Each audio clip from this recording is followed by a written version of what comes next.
E aí, pessoas, tudo bem com vocês? Bold do Bauai. Seguinte, vou mandar o papo hoje que é...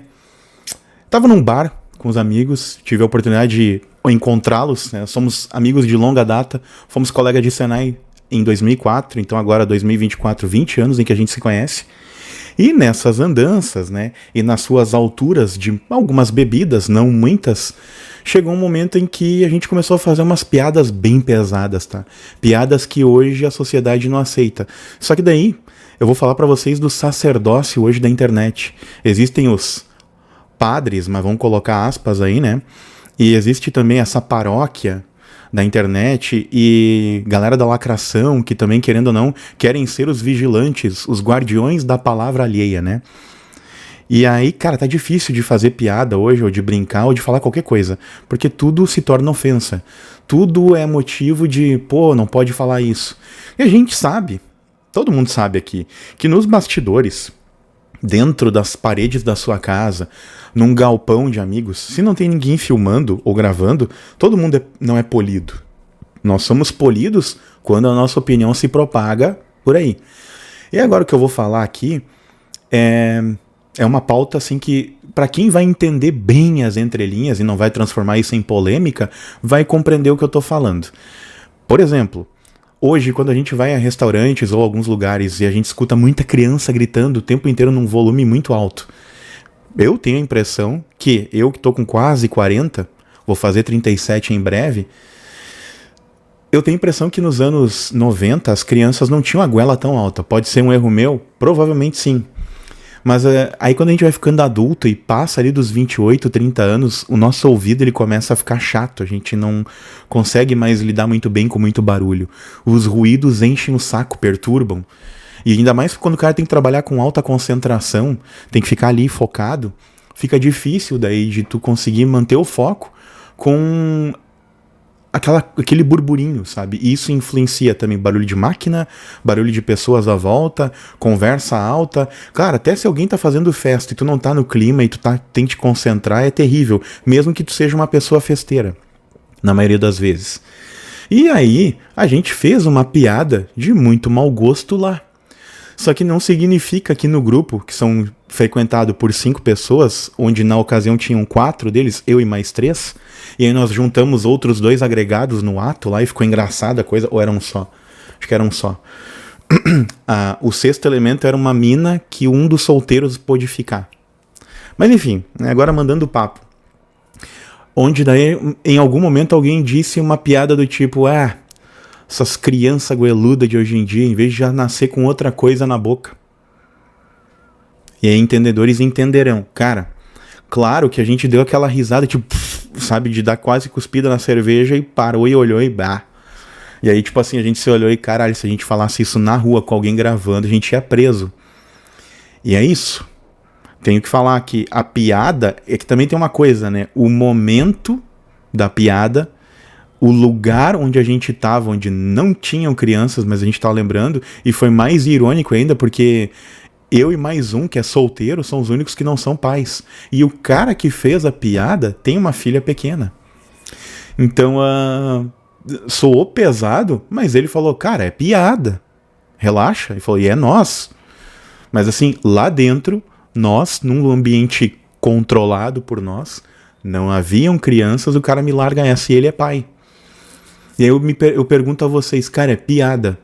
E aí, não lembram da piada do Rafinha Bastos com a Vanessa Camargo?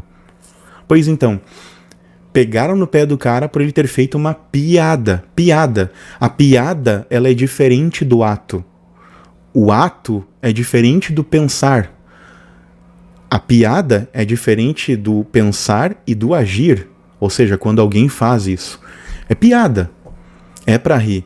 E aí o pessoal fica por exemplo, fica tolindo a arte de quem faz humor, por exemplo. E engraçado que quem reclama, já estão tolindo a arte, às vezes são as pessoas que censuram os outros, né?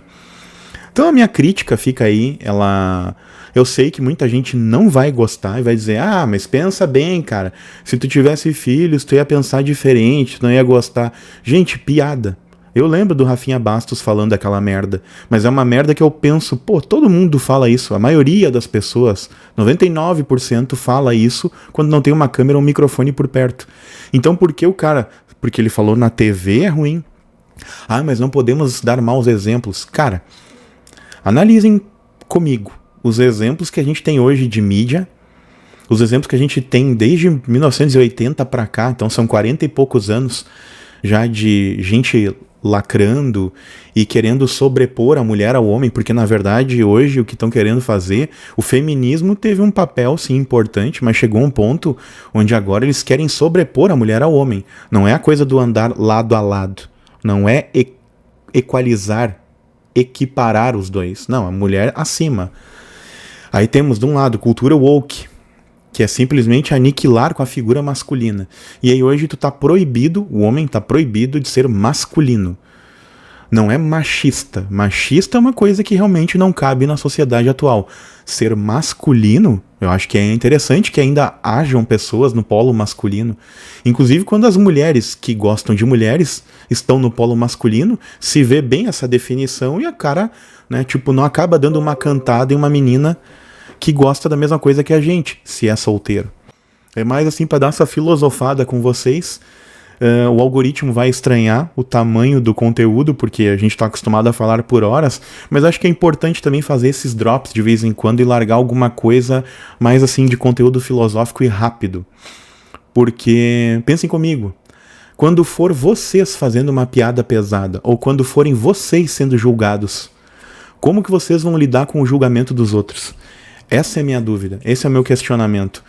Tem piada que é de mau gosto? Sim, mas depende da ocasião, depende de quem tá ouvindo, depende do contexto, o lugar, depende das pessoas envolvidas. Agora, é óbvio que essa piada é uma pessoa que tem instintos predatórios, e vocês estão entendendo o que eu tô falando, que são as pessoas que cometem o ato e que têm esse problema, aí sim. Quando tu percebe que a pessoa tem uma conduta na vida em que ela não tem essa linearidade de pensamento de saber, cara, foi uma piada. Por mais que isso soe ruim em outros lugares, aqui é ambiente de piada. Nós estávamos em meio a bebidas, num ambiente legal, ouvindo música. Foi numa situação onde, como eu falei, era um ambiente só de adultos, né? E foi um papo de besterol. Mas a gente lembrou, inclusive, da ocasião do Rafinha. Eu, na verdade, puxei, né, esse papo aí. Eu falei, cara, se a gente fala isso na rua, a gente se dá mal, dependendo do lugar, né? Aí uma outra coisa também, até vou misturar um pouco esse assunto pra matar de vez. Na questão do cara lá do BBB, que o gaúcho, que foi pego nas cotas raciais. Né? Foi pego não, que daí reclamaram que ele usou das cotas raciais e fez até um período, né, faculdade. Então, na minha opinião, as cotas elas não devem ser por etnia. Até porque usar a palavra racial já também pejora de um lado ou de outro as coisas. Para mim, cotas são importantes, mas elas devem ser pelo teu patrimônio ou pelas condições da família. Então eu nunca fui contra cotas raciais. Até porque, assim, nos documentos eu tenho lá como parda clara minha cor.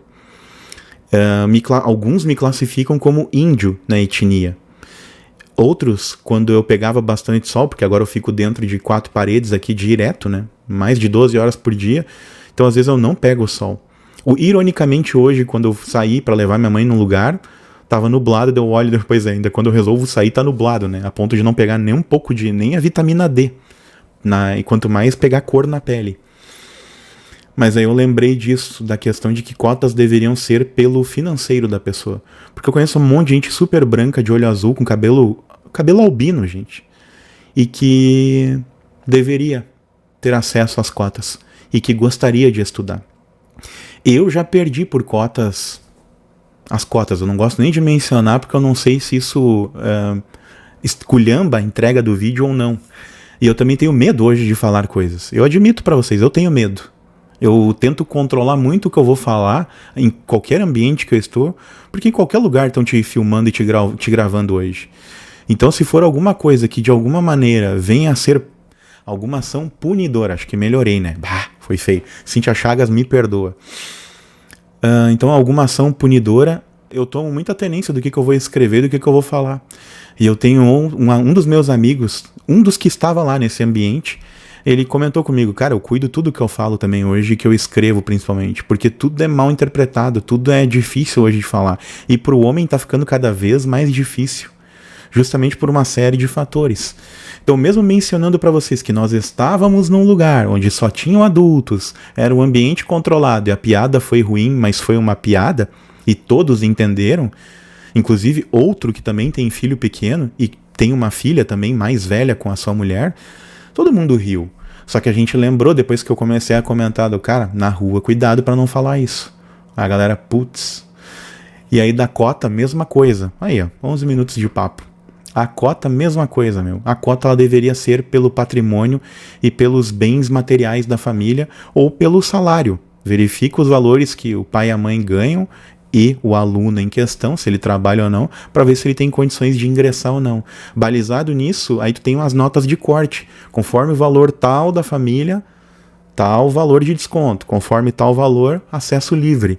O cara só vai ter o deslocamento até aqui. E que daí as prefeituras, que elas deem viabilidade para um aluno. Que é alguém que está fazendo um bacharel, para que ele possa concluir que ele tem isenção no pagamento. Justamente para dar incentivo. E eu, um dia, fui cortado por essa questão das cotas. E aí depois eu fui perguntar se havia alguém de etnia que poderia ingressar. Não tinha ninguém estudando. Ou seja, eu fui cortado de entrar na faculdade, na época, só havia estudado em escola pública, e eu fui vetado justamente por algo que tinha nota de corte e que deixava a vaga em aberto e eu não podia acessar. Então, assim, isso que eu acho errado. Porque daí se na sala cabiam 25 pessoas e tinham 22, 23, e tinha vaga para mais um ou dois, por que não colocar alguém? Por causa da minha pele? Sendo que eu tenho comprovado nas minhas raízes, eu tenho sangue indígena, por exemplo. E aí? Só que eu tenho uma mistureba do caralho com Cáucaso. Isso eu posso falar, né? Caralho. Que daí é Alemanha, Itália, França, bem forte, e Espanha, por causa do meu pai.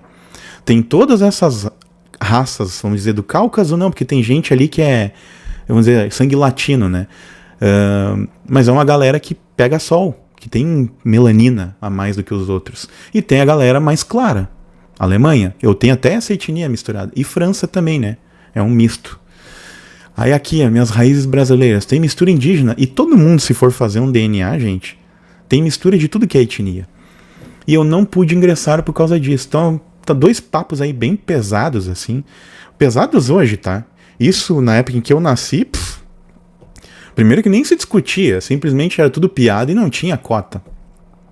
Então essa é a minha briga hoje. A cota, ela é exclusiva. E não no sentido de privilegiar alguém. Ela é exclusiva porque ela parece que tá punindo a pessoa. Ela não dá a oportunidade ao acesso. Claro, daí assim vão dizer pra mim, então se tu é mais claro, eu vou falar sim, porque eu não sei hoje se eu posso falar ou não. Então tu que é mais claro, por que tu não estudou mais? Cara, eu simplesmente fui lá fazer a prova. Eu estudei com o conhecimento que eu tinha, não me aprofundei naquilo e não pude entrar. E eu pensei na época, será que eu me declaro de alguma etnia?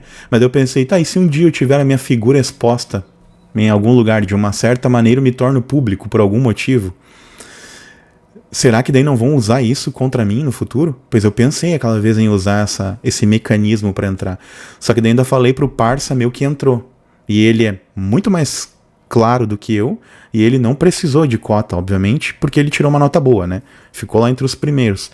Aí ele falou, eu no teu lugar eu usaria.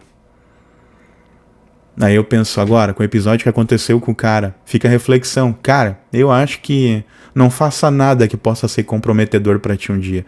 Sabe por quê? Mesmo eu tendo ótimas condutas, que eu me lembro dos 25 anos pra cá, tá? Que é a fase onde, assim, eu realmente não fiz cagada. Não saí por aí correndo China, como a gente diz aqui, que é um termo que o gaúcho usa pra fazer putaria, né? Tô quietinho na minha, com a mesma mulher desde os 22, né? Então antes disso, é óbvio, eu tive meu passado, como todo mundo tem, né? E a gente fica hoje massacrando a gurizada, dizendo, que essa juventude de hoje ninguém presta, tudo uma cambada de louco, Quando daí, na verdade, se tu puxar a ficha do cara lá quando ele era novinho e da mulher, cara, todo mundo tem passado. Todo mundo apronta até um período da vida. Por mais que tu não apronte coisas graves, tu vai ter no teu currículo uma parte sombria. É normal, a gente é humano. Só que chega uma altura da vida em que continuar fazendo essas coisas aí fica feio, aí é ruim. Então, vamos ter um pouco mais de cuidado, assim, na hora de ficar apontando e fazendo julgamento, sabe? Porque eu vejo a galera julgando pesado coisas e afirmando que é, quando na verdade apenas é um achismo. E aí, se tu parar pra analisar bem, os maiores apontadores e acusadores são, na verdade, os que mais têm o rabo no meio da estrada, como diz a minha mãe. São os que mais devem, os que mais têm culpa no cartório. Complicado. Acho que uma boa filosofada de 16 minutos pra vocês, né? Até me impressionei, porque isso aqui era pra durar bem menos. Mas é isso, pessoal. Reflexão, um pensamento, acho que é uma boa vocês analisarem um pouco essas coisas que eu falei. Eu garanto que muita gente, tipo 99% da população que fala português no mundo, concorda com as coisas que eu citei aqui.